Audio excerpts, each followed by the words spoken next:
Welcome, ladies and gentlemen, to the Frontiers in Quantitative Finance seminar. This is a monthly seminar brought to you by the Oxford Computational and Mathematical Finance Group. And on behalf of my colleagues in Oxford, it's a pleasure to welcome you to our first seminar of the season.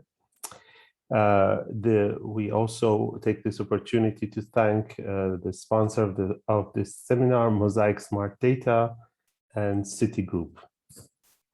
So we hope to revert back to physical seminars in November, as usual in London. And for the last year, as you know, we've been doing this online, but this is also an opportunity to get speakers from afar. Today we have the pleasure of having Nick Westray, who is currently in New York, I believe.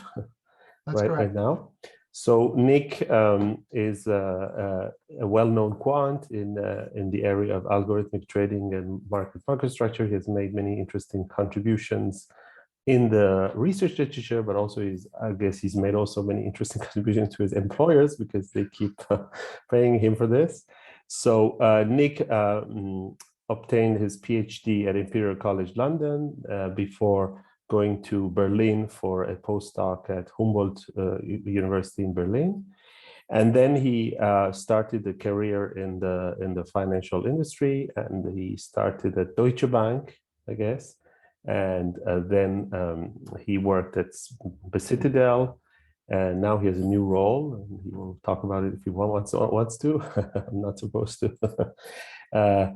And he's also associated with the NYU Courant Institute, where, as you know, there's a strong group of researchers in the area of quantitative finance. And I guess the work he's presenting us today is joint work with Peter Kolm, who is based at Courant, and also the co-author is Jeremy Turiel from UCL. And so Nick's work in quantitative finance has focused on different topics related to market structure and algorithmic trading alongside his work in the industry. And today is going to talk about extracting alpha from limit order books and using deep learning. So we're keen to hear. Thank you, Nick. And over to you. Thank you. Thank you very much, Rama. Let me just share my screen.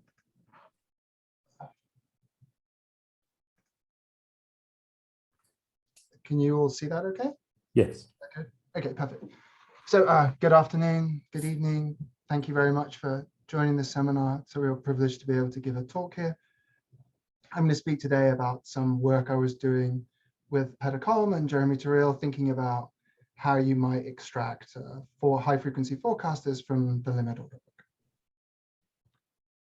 Okay, I'm going to begin by giving like a high-level introduction and motivation. I'm going to do a brief review of limit order books and neural networks, so this is reasonably self-contained. I'm going to get into the details of the return forecasting problem. I'm going to discuss a little bit about what's been done in this area. It's fairly nascent, so there's a lot, not so much to talk about, but people have made a lot of strong contributions, notably some of the people on this seminar, from what I can see. We're going to get into the detail of the data that we used for this study, talk about some of the models that we used, and then I hope to spend the bulk of the time talking about the results, and then I'll finish with some conclusions and some next steps. Okay, so the focus today is going to be on systematic trading in US equities at high frequency. So generating alpha signals or return predictors is critical for both buy sides and sell sides. If you're on the sell side, you're engaged in an arms race with your competitors to build the most competitive and most profitable trading algorithms that you are then going to sell to your clients.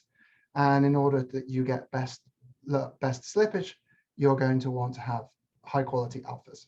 And so in that end, you're going to want to leverage limit order book data to derive those alphas. Conversely, on the buy side, you want to trade these return predictors correctly by themselves.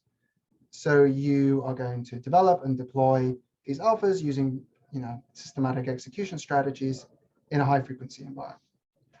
But the commonality between the two of these is that their holy grail is to take a raw input of a raw limit order book state or a collection of order books if you're in a multi-venue market like the US, and they want to produce from that high frequency price and return forecasts.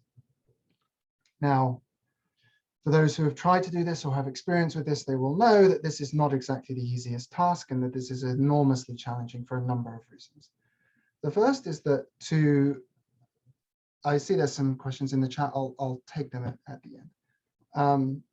This is very, very difficult for a number of reasons. Firstly, the amount of data that's produced, certainly in US markets, is enormous. You're going to have terabytes or petabytes of data that you need to store and process and analyze. And because of that, you're going to need some kind of specialist infrastructure, servers, multiple servers, et cetera, to store, process, and handle all of this data. Once you've built that infrastructure, then you come into some of the mathematical challenges. This data is extremely noisy, it's non-stationary, it's fat-tailed, it's generally unpleasant. Finally, if you've solved all of the mathematical challenges, you then realize that the field is extremely competitive. Every single one of your competitors is trying to do exactly the same thing, and they all have access to exactly the same data. So there's a ton of competition and this overall putting these 4 points together gives you something that's very, very challenging. The current state of the art is to employ quants who extract and then they handcraft features from limit order book inputs. They use expert domain knowledge, and these features that they extract and handcraft become high value IP, and they get protected, and the cycle continues until quants move around, and then we discover new high value IP, and the cycle continues and continues. But let's just pause there for a moment, and I want to read a quote by Rich Sutton from 2019 called The Bitter Lesson. He says, "The bitter lesson that can be read from 70 years of AI research is that general methods that leverage computation are ultimately the most effective and by a large margin. The ultimate reason for this is Moore's law, or rather its generalization of continued exponentially falling cost per unit of computation.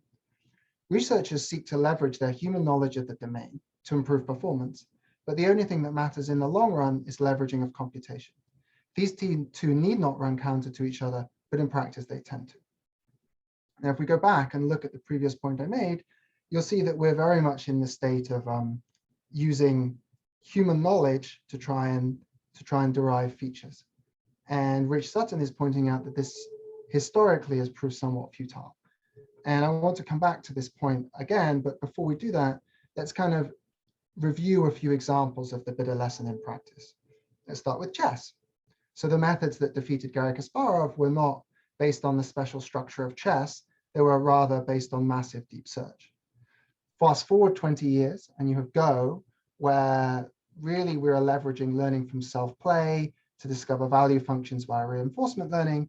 And this provided the edge here in this approach, as this allowed massive computation to be brought to bear. Consider also computer vision, a very popular topic in machine learning. Early methods in image classification searched for edges or cylinders or things like this. All of this has effectively been thrown in the bin in favor of modern convolutional neural networks. Consider now NLP, natural language applications. Again, very popular topic in machine learning. Historically, methods were based on linguistics, the knowledge of words, phonemes, et cetera, All of this is no longer used. Again, we're looking at very large recurrent neural networks in this case, which are all deep learning or statistically based. You can think of BERT or FinBERT. Now, of course, financial practitioners know all of this. This is not new to many people. And so what we've seen in the last few years is that people are trying to bring to bear and leverage the computation on raw data to try and derive order book features, to try and remove that kind of human feature generation step. And this is really what I want to talk to you about today in detail. So before we go on and get into that in detail, let's begin with just a brief review of a limit order book. So this is a classical diagram of a limit order book. All the bidders are lined up at the bottom in blue, and the highest of the bidding prices is the best bid. And on the other side, there's all the ask quantities and the ask prices. Excuse me. And the lowest of the ask prices is the best ask. The difference between concurrent levels is called the tick size, and the minimum increment you can post is the lot size. And the difference between bid and ask is the bid-ask spread. When orders enter, if it's an incoming market order, like indicated here in orange, this will cross against the best ask, buy market order. Correspondingly, we have limit orders posting, which will be added to the queue, and all of these work in price time priority. Okay, so what's the general problem statement of what we want to look at today? We're going to focus on the top 10 non-zero levels of the limit order book. The reason we're going to do this is there's a number of papers which show that the bulk of the explanatory power is contained in the top 10 levels of the limit order book. One could, of course, consider higher levels if that is of interest. And we're going to define the following vector, which is made up of groups of 4, 1 per level. So we've got 10 levels, so we've got 10 groups. And in each group, you've got an ask price, a volume at the ask price, you've got a bid price, and you've got a volume at the bid price. And we concatenate these together to get a 40-dimensional vector. And this is going to be our input. This is an order book state. And we're going to look at this at the highest frequency possible. So when t increments, this is going to be corresponding to an update in the order book. We're going to be thinking about a single order book for today, and I'll discuss extensions a bit later on. So what do we want to do? For each stock and each time, we're going to fix a forward horizon, h, and we're going to consider a time series regression problem. So we want to look at the forward returns, and we're going to do a time series style regression where we regress on the lag states of the order book. And the function g is going to be modeled by a neural network, and the w is going to denote the length of the look back window, which is typically in the range 50 to 100 in the literature. So before we get into this in more detail, let's do a quick review on neural networks. So the simplest neural network is best thought of being made of sequential applications or layers of a linear transform and an element-wise nonlinearity. So in the example of a simple multi-layer perceptron, we have 4-dimensional input, which is transformed to a 5-dimensional hidden layer. So there are 5 neurons in the hidden layer where a nonlinearity is applied. And then this is mapped back to a single 1-dimensional output.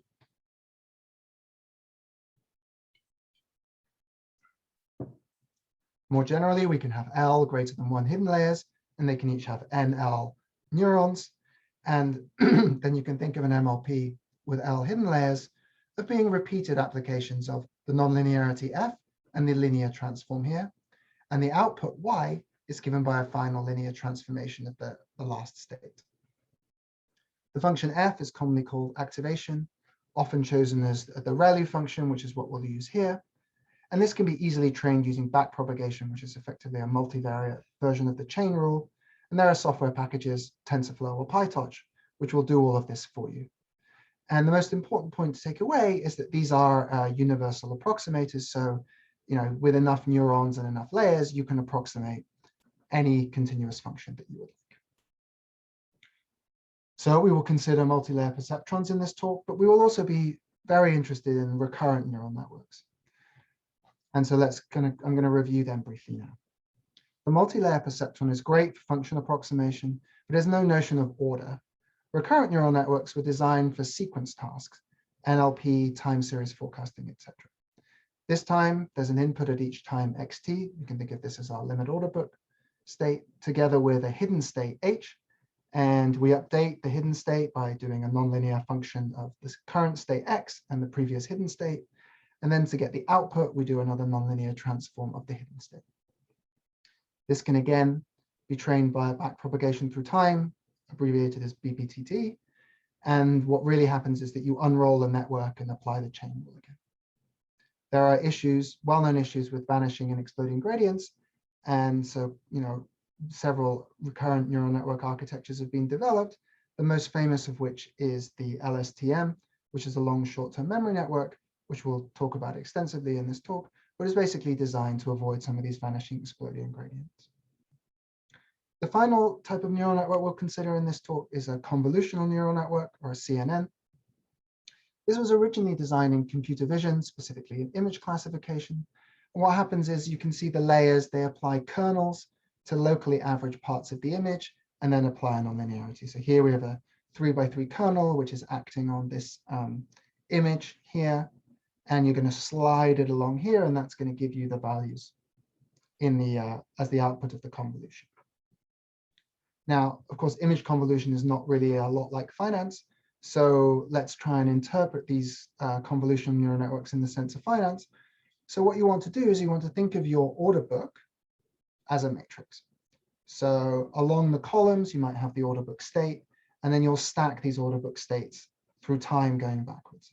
And now when you do certain types of convolutions, these correspond to operations that we commonly do on these types of data sets. So temporal convolutions, for example, can be interpreted as nonlinear moving averages. This is when you take averages. You move your kernel down a single column. Sorry.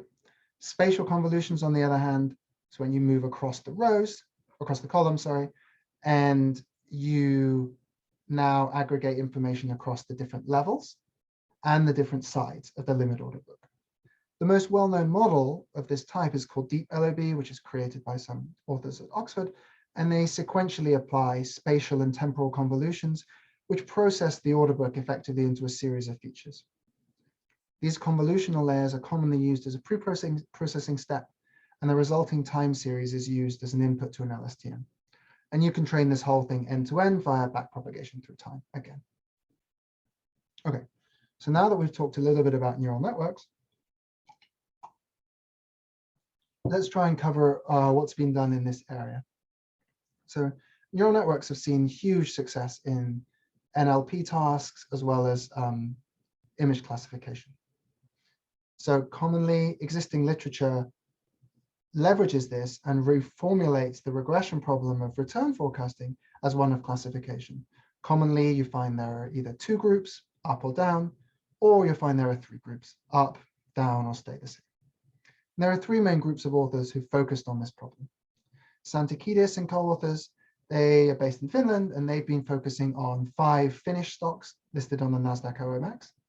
For those who are interested, this is the well-known FI 2010 dataset, which is available for free. So if you're interested in getting into this, you can download this dataset and you can run some of these models on that. Their main focus has been on investigating different architectures and understanding, what's the right thing to use, multi-layer perceptron, LSTM, et cetera. Then we come to Sirignano and co-authors. They did the first large-scale study. They looked at between 500 and 1,000 stocks from the US, and their question was focused on a single architecture, a deep LSTM, and they were asking very interesting and microstructural questions around universality. Specifically, can I fit the same neural network to all stocks? Are the dynamics sort of consistent across stocks? And finally, there's a group of authors at Oxford, Zhang and co-authors, who've been focusing on a number of different questions, specifically looking at 5 stocks from the LSE, focusing on sophisticated architectures, CNN, LSTM with Inception as well, and also looking at using high-powered hardware like IPUs to train these new networks. However, despite all of the work in this area, there's still a number of open practical questions that we feel are relevant.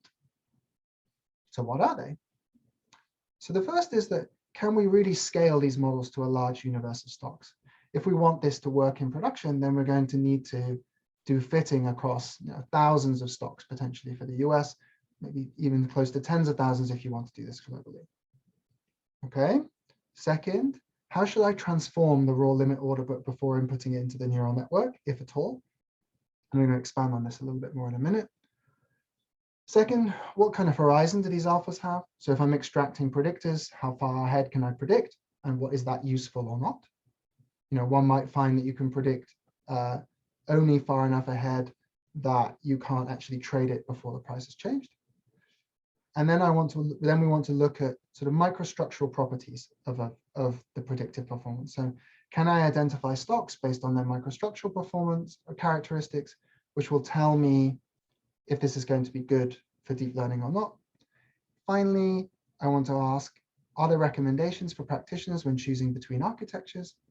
In reality, this is very important. If you have very deep, very complicated architectures, you're going to need high-powered hardware like GPUs and IPUs and things like that, which are going to limit your ability to train these things at massive scale. So we want to understand, what's the edge that you're really getting from complex architectures. And finally, we want to look at the sensitivity to the window length. You know, are you sensitive to a window length of size 100? Okay, so before going on, I'd like to kind of motivate where we came to this problem from, the angle we came to this problem from. If you'll recall the original regression formulation, we're trying to predict forward returns, and we're going to use lagged versions of the limit order book together with, and we're going to want to use a neural network. But if you look at this from a stationarity perspective, you know, it's well known that returns are somewhat stationary, but prices most certainly are not. And if you look at the input, your limit order book state, well, you have price series across the top 10 levels of the limit order book. So these are definitely not stationary. You also have volume series for bids and asks across the top 10 levels. And these may be stationary. There is some evidence that they might be, but it's very, very unclear. So econometrically speaking, you have a somewhat stationary left-hand side and an absolutely not stationary right-hand side. And this is somewhat odd. If you would try to do this in an econometric setting, this is not the kind of approach that people would encourage. And the econometric theory is very, very clear on what's to be done here, and that's the difference, the output. So now you ask the question of like, okay, well, what does it mean to difference a limit order book? So luckily, this is a problem that's been solved by Rama and other people for over a decade at this point. And what you do is you define the following transform on the bid side to get bid order flows, and on the ask side to get ask order flows. And effectively, intuitively, what we're saying is that if the bid price doesn't move and the bid size moves down, that's a negative imbalance, presumably because you've had sellers. Conversely, if the bid price moves up, that's a positive imbalance. And if the bid price moves down, that's a negative imbalance. And this is a classical transform taken from the market microstructure literature, which has been used in numerous places, more recently in an article by Xu and co-authors, where they look at explaining predictive power of explaining concurrent returns using order flows across multiple levels. Once you've made this transform, you can form what we call order flow by concatenating these two things together. And you can form order flow imbalance by differencing these two. These are both stationary inputs. And in addition, this is well known to be an excellent predictor of contemporaneous returns at all timescales effectively, once you average everything up or aggregate everything up. And these are ideal candidates to explore as alternative right-hand sides in the regression we want to consider. Okay, so after all of that preliminaries, we can kind of talk about our setup and contribution.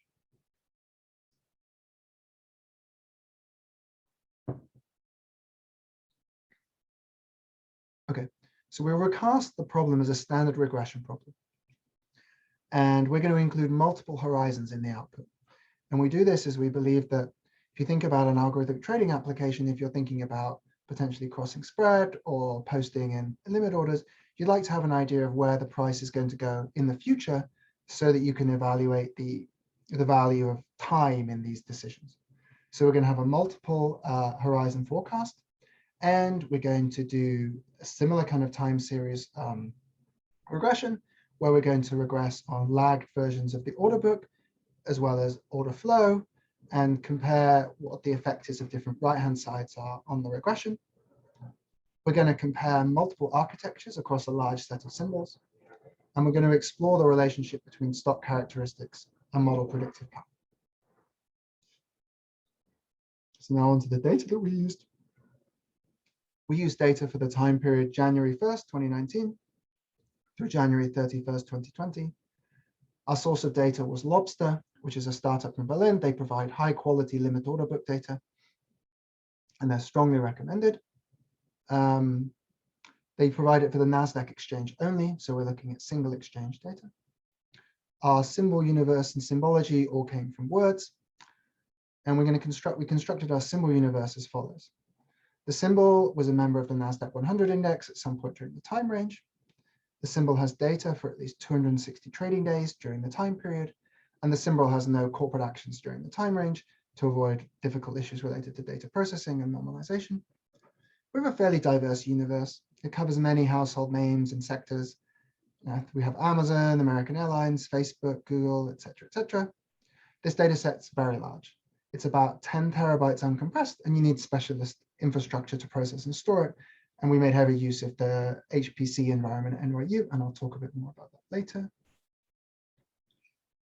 So now when you think about defining return horizons in the situation we have, where we want to fit a single neural network to each stock, you soon realize that in our wide universe, we have stocks which have a few updates a day, like eBay, and we have stocks with many, like Microsoft. And this corresponds to the well-known stylized fact that information flows at different rates for different stocks. And so, like, horizon cannot be constant in calendar time across stocks if you want to allow for sort of somewhat constant information and have the ability to compare results across stocks. So what we did to get around this is we used a stock-specific increment, which is effectively the number of average price changes. This is the numerator in this equation 6 is the number of milliseconds in the trading day, and the denominator n denotes the average number of non-zero tick-by-tick mid-price returns. This does not allow for things like volatility profiles and activity profiles and everything like that.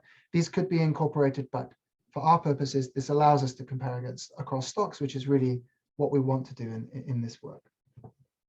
So instead of defining horizons in calendar time, we define them in terms of delta t, or number of average price changes. And we're going to focus on a short set of horizons, like 10 horizons between 0 and 2 average price changes. And to keep things very realistic, we insert a fixed latency buffer of 10 milliseconds for all intervals. So when you think about the forward horizon, it's from now plus 10 milliseconds out to, say, 1 average price change. And 10 milliseconds is chosen small enough that it doesn't interfere with any of the horizons for any of the stocks. Nothing is that fast. And this makes things more realistic because now we know that we have a buffer to receive data, process data, do our calculations before making any decisions. So sorry, so the horizon is still fixed in terms of absolute time, not number of price changes. So number of price changes translated to a number of milliseconds for each stock. Yeah, but it's the number of average price changes. So you're not looking at 1, 2, 3, 4, 5 price changes ahead. You're looking at a fixed horizon in milliseconds. No, we're looking at a fixed horizon in average price changes. Okay, so the delta t will be different for each stock. Delta t is different for each stock, that's correct. But you will, for a given stock, you're looking at a fixed grid of time, not random. Okay. That's correct. That's exactly right. That's exactly. And so, for example, if you take k equals 1, you may have no price change in that window, in fact. That's exactly correct. That's exactly correct. And that's related to what I was saying before about the profiles. Okay, so then there's a lower bound for the accuracy. Yes. Okay. Yes. Okay. So that's a brief description of how the returns are constructed. And now we want to go through some of the models that we're going to look at in our study. The first is ARX, what we call ARX, which is this autoregressive with its exogenous features. This is a standard linear model from the time series literature. The second is an MLP with 4 layers. This was shown by Briola and co-authors to be the best in the study that they did with respect to classification. Then we have a standard LSTM with 128 hidden units. We have an LSTM MLP, which is an LSTM feeding into an MLP. We have what we call LSTM3, which is a deep LSTM, and this is the model of Rama and his co-authors. And finally, we have the CNN LSTM, which is the deep LOB proposed by Zhang and co-authors. So I guess it's sometimes difficult to kind of follow what's going on with all of this. So I created a table which allows you to kind of see what's going on at a high level. So we've got 6 models, and we've got 2 different types of input. And we've got a description of the layers. We've got a description of the number of parameters and the learning rate that we used. We tended to focus on small learning rates as we found good results with those. I suspect, however, we could have used larger learning rates. We focused on a small batch size because there's evidence in the literature that smaller batch sizes are better. We did not really experiment with the batch size at all. We used 50 training epochs, and we used early stopping for all of our training. And to mimic a real-life production setting, we performed for each symbol rolling fits over our time period. and we choose what we call a 1-4-1 configuration. So what that means is this is in weeks. So the first week we use for our validation, for our early stopping. The middle 4 weeks of data are for training, and the final week is for out-of-sample testing. We then step this forward by 3 weeks. So a step of 3 each time, which keeps the number of fits manageable. And overall, we have 12, we have 6 models with 2 inputs. We have 115 symbols, and we have 18 out-of-sample weeks. And this is about 20,000 neural networks to fit.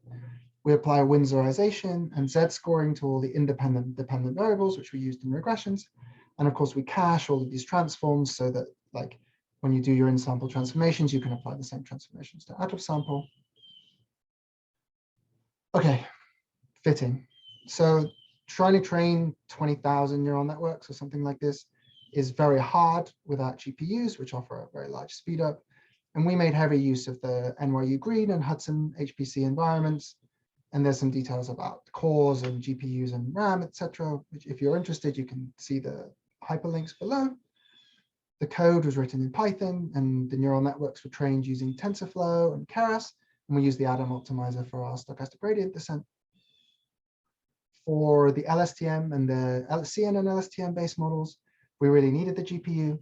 And we used a single GPU for training, either an NVIDIA Quattro RTX 8000 or an NVIDIA V100 or an AMD MI50. And because we had such a wide variety of models, the training time varied heavily based on model stock and GPU. But you can think of it took in the range of 10 to 60 minutes to fit a single model, to do a single fit. And this was parallelized and run on our cluster and just simply ran over a number of days. Okay, so pause there briefly before we start getting into results.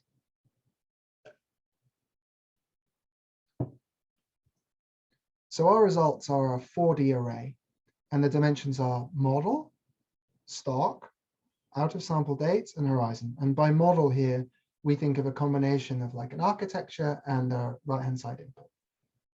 And the first thing that we're interested in looking at is the dependence on like how does the curve look like in forecast performance across different models, across horizons. So we average out the stocks and the dates, and this gives us a curve across different horizons for each model. Okay, so it's probably easy. It's easiest to understand in a diagram. So on the y-axis, there's out-of-sample R squared. On the x-axis, it's in terms of fraction of an average price change. And then we've got our 6 models, the ARX, which was the autoregressive model with exogenous inputs. We've got the CNN LSTM, the regular LSTM, the deep LSTM in purple, the LSTM MLP in light blue, and the MLP in red. And the left-hand side is an order flow input, and the right-hand side is an LOB input. And the first conclusion that I want to draw from these graphs is that the order flow input is a significant improvement over the LOB in almost all cases, except for potentially the CNN LSTM. Secondly, once you have once you've gone to an order flow input, there's a big difference between whether you have an LSTM as part of your architecture or you do not have an LSTM as part of your architecture. You'll see the red and green below have quite poor performance, but all of these ones with an LSTM in their architecture seem to perform roughly similarly, with the deep LOB having a slight edge. You'll see that, depth here doesn't seem to add a ton in our situation. And also the CNN LSTM only sort of slightly outperforms the main plain vanilla LSTM. And so I want to discuss this in the context of the questions that we set out to address at the beginning. We wanted to understand the effects of different right-hand sides in the regression, and we wanted to compare multiple architectures across the large set of symbols. And what do we conclude? We conclude that order flow input is clearly better than a raw LOB. So the stationarity of and we conclude from this that the stationarity of the inputs is important. The LSTM-based models outperform non-LSTM-based models.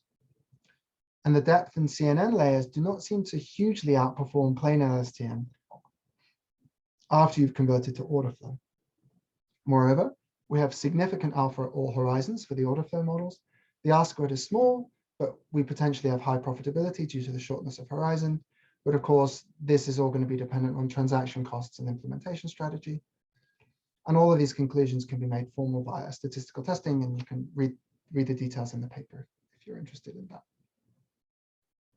Here's another way of thinking about the results, which kind of presents things a little similarly. This time you have the different models down the left-hand side, and you have, again, the horizon in average price changes.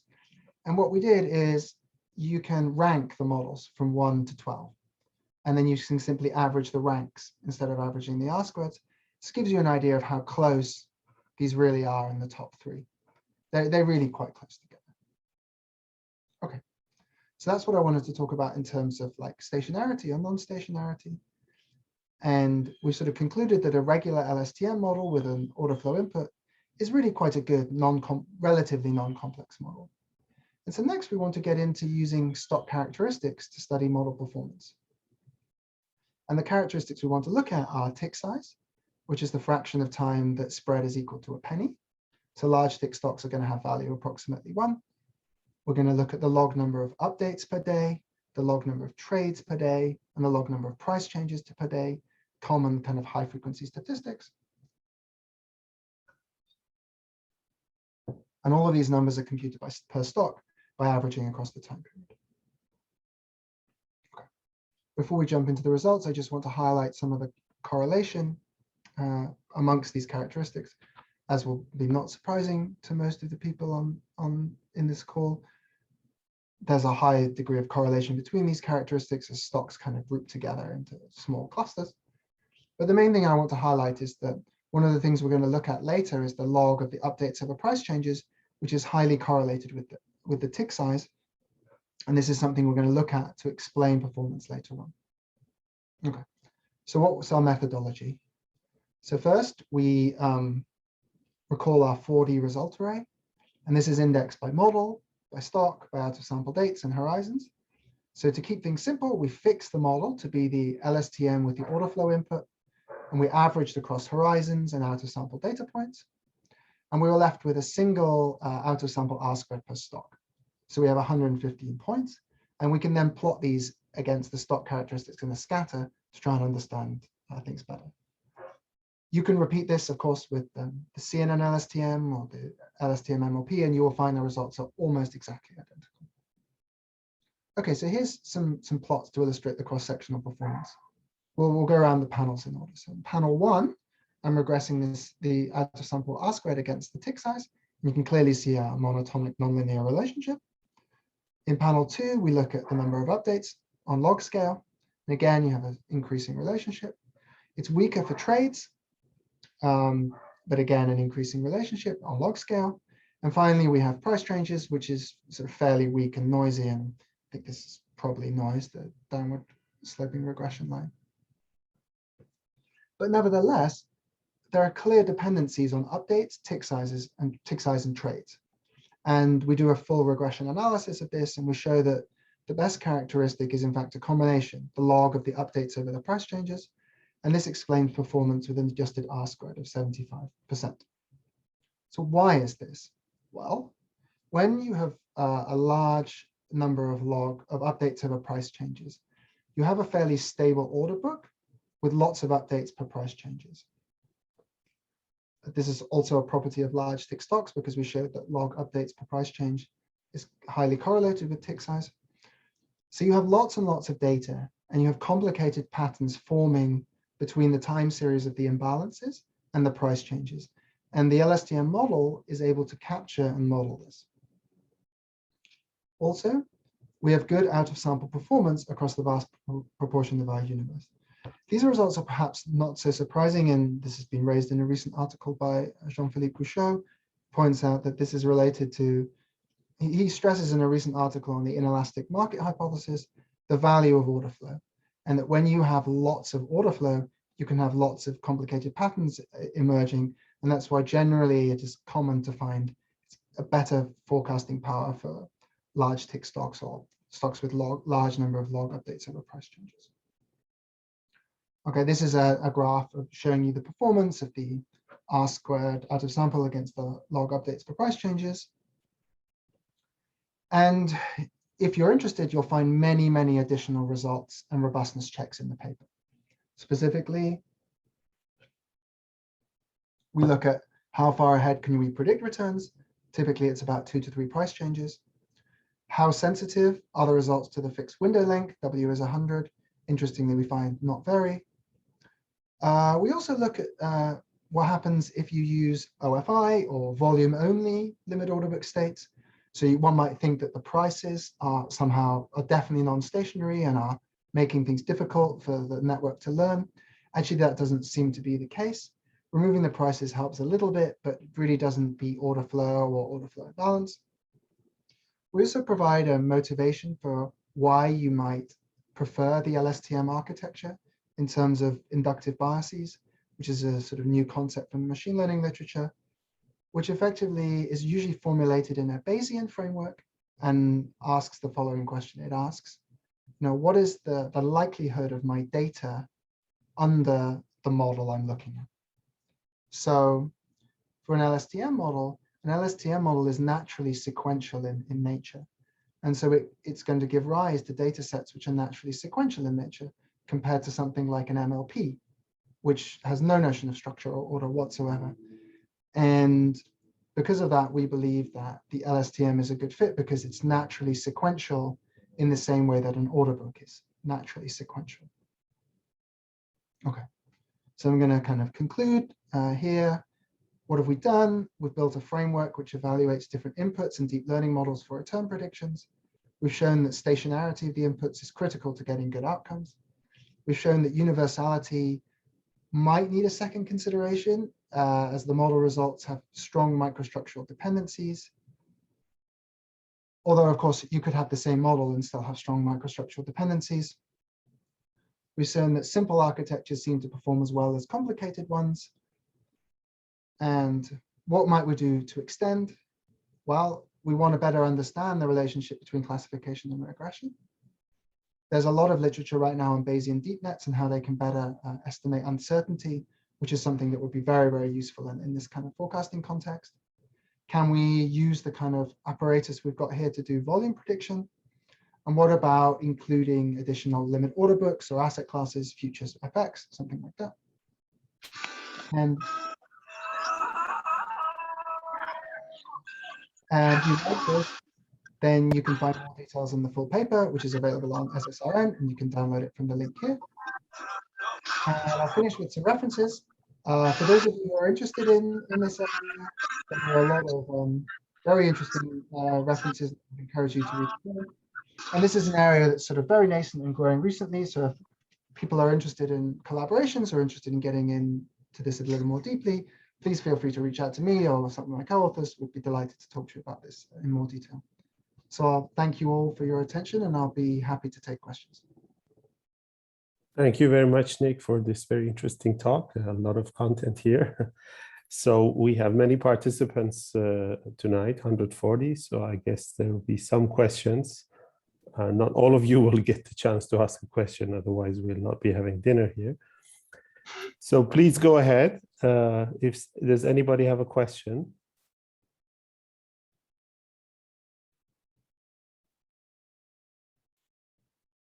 Okay, we have a question from Chao Zhang. Chao, do you want to ask a question? Unmute yourself and ask it. Yeah. My question is, like, I think OFI can be considered as a kind of handcrafted features of log data. So have you considered other robust feature representations of log data? Okay, so this is a very, very good question. So and let me try and answer it like indirectly, because I think the direct answer is challenging. So you can think of the CNN deep LOB architecture as effectively trying to automate the generation of imbalance features, right? That's one way to think about what the CNN is doing in this context.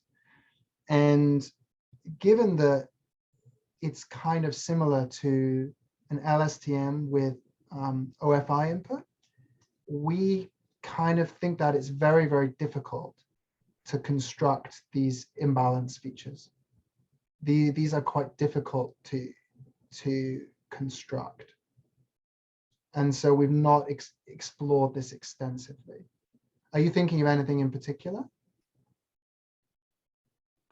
Recently, I have read a paper that's about the adversarial robustness of this deep learning models for log data, and they found like if they can design some how do I say new data that sorry. Let me reconstruct my question.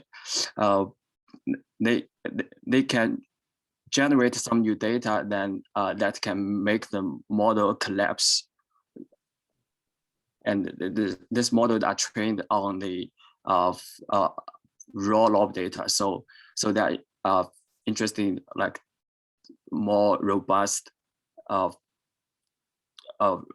feature representations from the log data. Okay.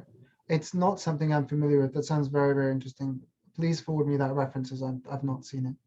Okay. Yeah, no problem. So Chao is a doctoral student in Oxford. Okay. Other questions?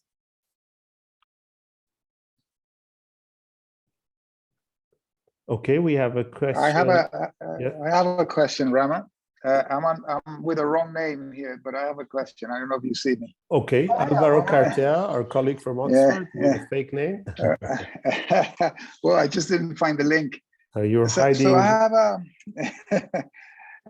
have a couple of questions. So one, you mentioned that your price prediction would lead to sort of profitability of something. I would like you to elaborate a little bit more as to what do you mean by profitability. So what do you have in mind?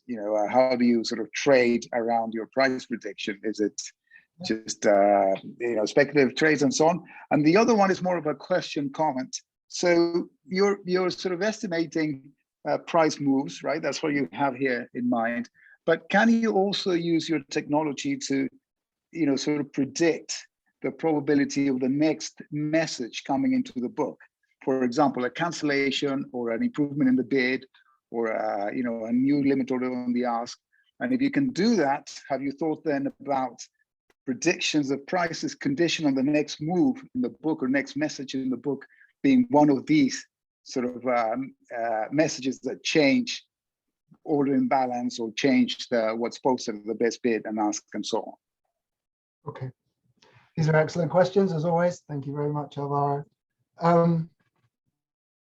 So profitability. Okay, so this is a very pointed and difficult question that you've asked me here. So let's try and pick out of this what we can. So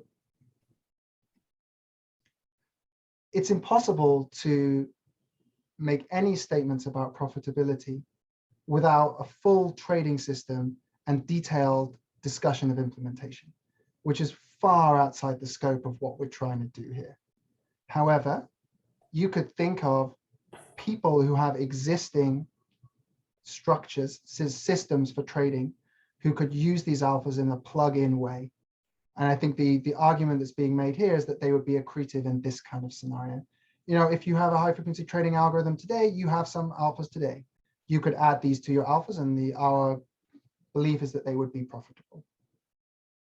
Okay, that's the answer to your first question. To your second question, okay, so could we use this to forecast different events?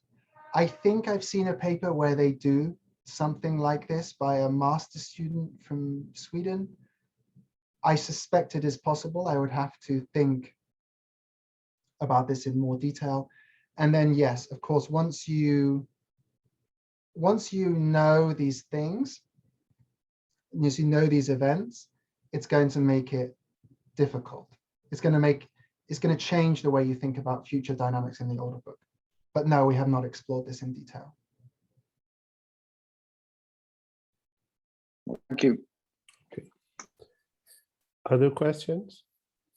Oh, we have a question in the chat room. Yeah, I see there are a few in the chat. Okay, well, let's see. I mean, there are many actually. So maybe some easy ones for you. Do you think the level-based representation of the limit order book? One, Alvaro. Sorry. What is the sensitivity of the regression, the quality of prediction?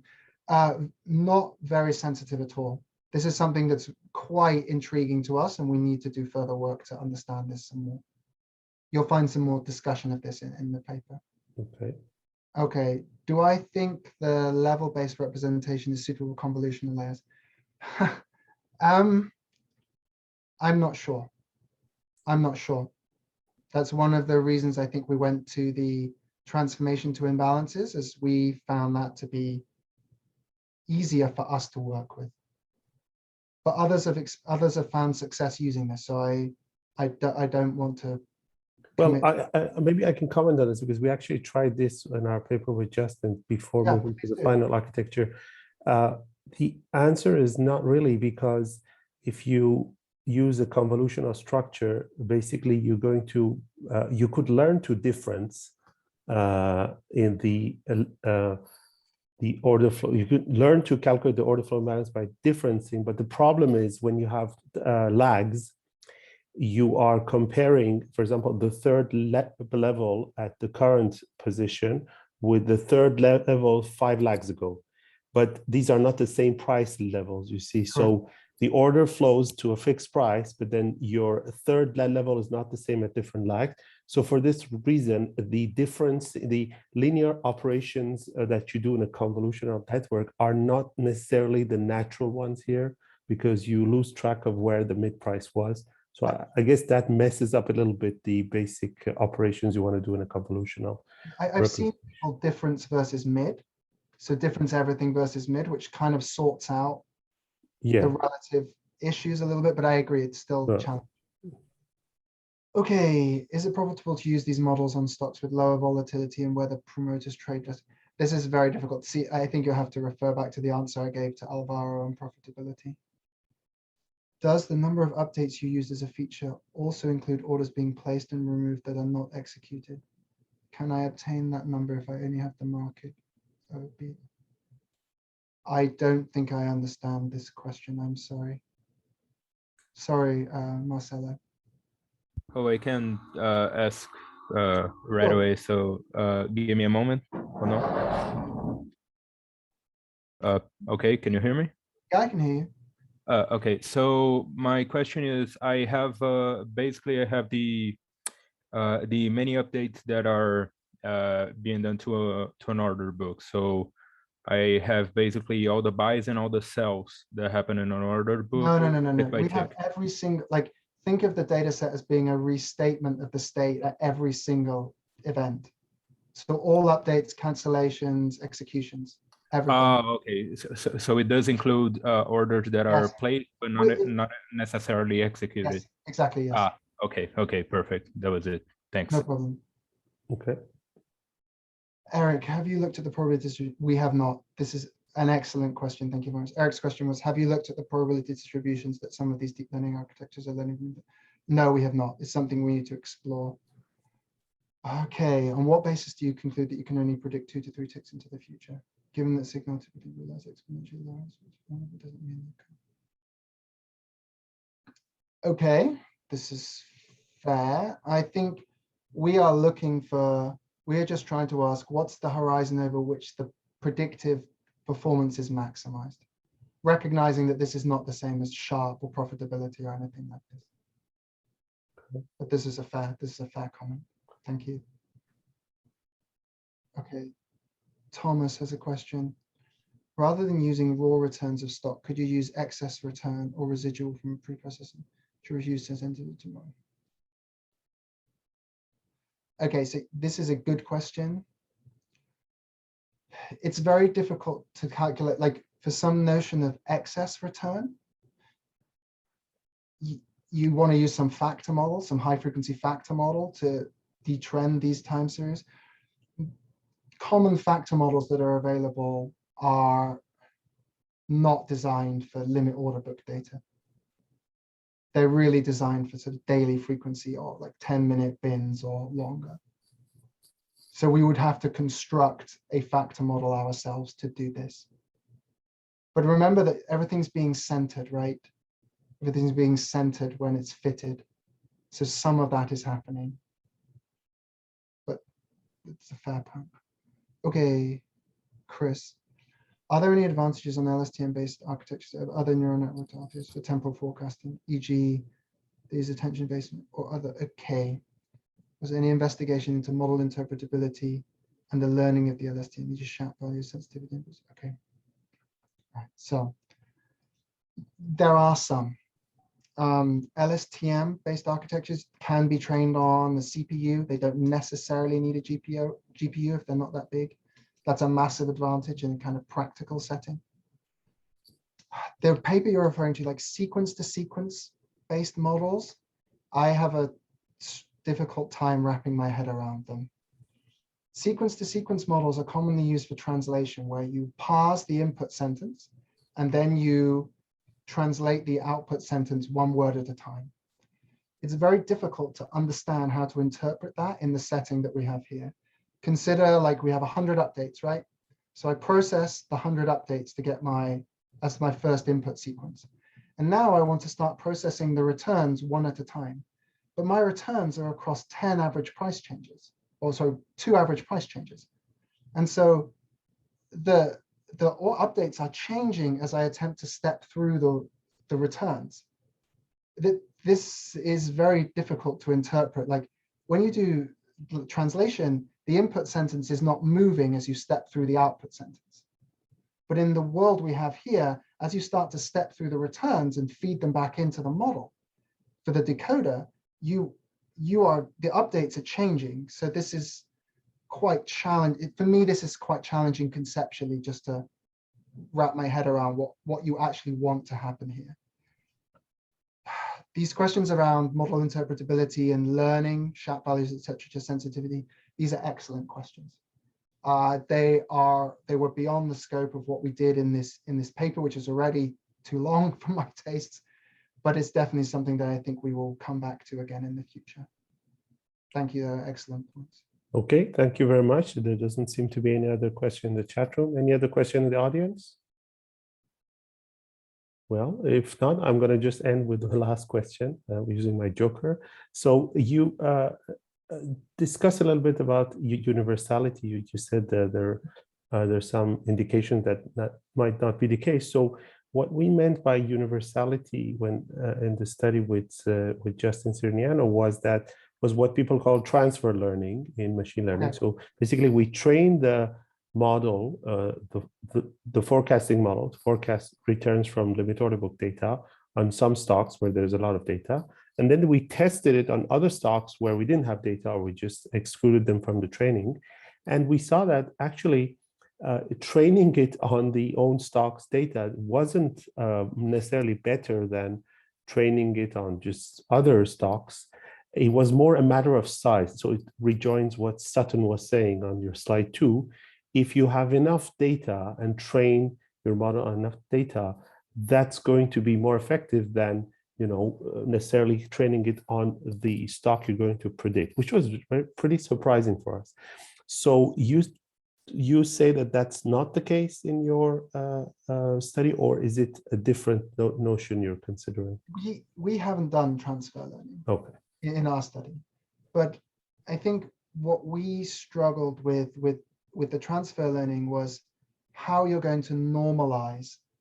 It's very straightforward if you take the approach that you have, where you make a stochastic interval of next price change or something like this, so that it's comparable across stocks. Yeah. You have to do something to normalize for the information. Well, what is the normalization used really apart from the average price change? Yeah, I mean, I suppose in theory we could. In theory, well, is there any other normalization? No, there isn't. But we were concerned that the update, because the window length is constant across everything, because the window length has to be constant in updates for the LSTM. Yeah. And so we're concerned that like you still have the same kind of effect happening if we were to start pooling, because 100 updates for Microsoft is very different to 100 updates for eBay, say. And so we were like, our concern was, I don't quite know how I'm going to pool these correctly without some kind of masking or something like this in the LSTM. Well, what's the problem with just normalizing the time unit by your averaged price change interval. So we did this. Uh-huh. This is in the paper, and we found that there was little difference in the either having a fixed in update time or variable in update time, but constant in price changes. Didn't really affect this. So maybe we can do transfer learning because it doesn't matter. If it doesn't matter, then that would be a strong argument in favor of the kind of transfer learning you're proposing. Okay. Well, thank you very much for your talk, and thank you to the participants for their active participation and many questions. I guess we have to close the session now, but I'm sure you have many other questions. You You know, can feel free to email me. The email address on the slides. I'll try and answer as many of them as I can. okay, and if Nick agrees, we can post the slides with a link next to the title on the webpage of the seminar. And by tomorrow, I'll post the link to the video if you want to re-watch the video many times over the weekend, so you make sure you understand everything. Thank you, and have a nice evening, everybody. Thank you. Thanks, Nick. Bye.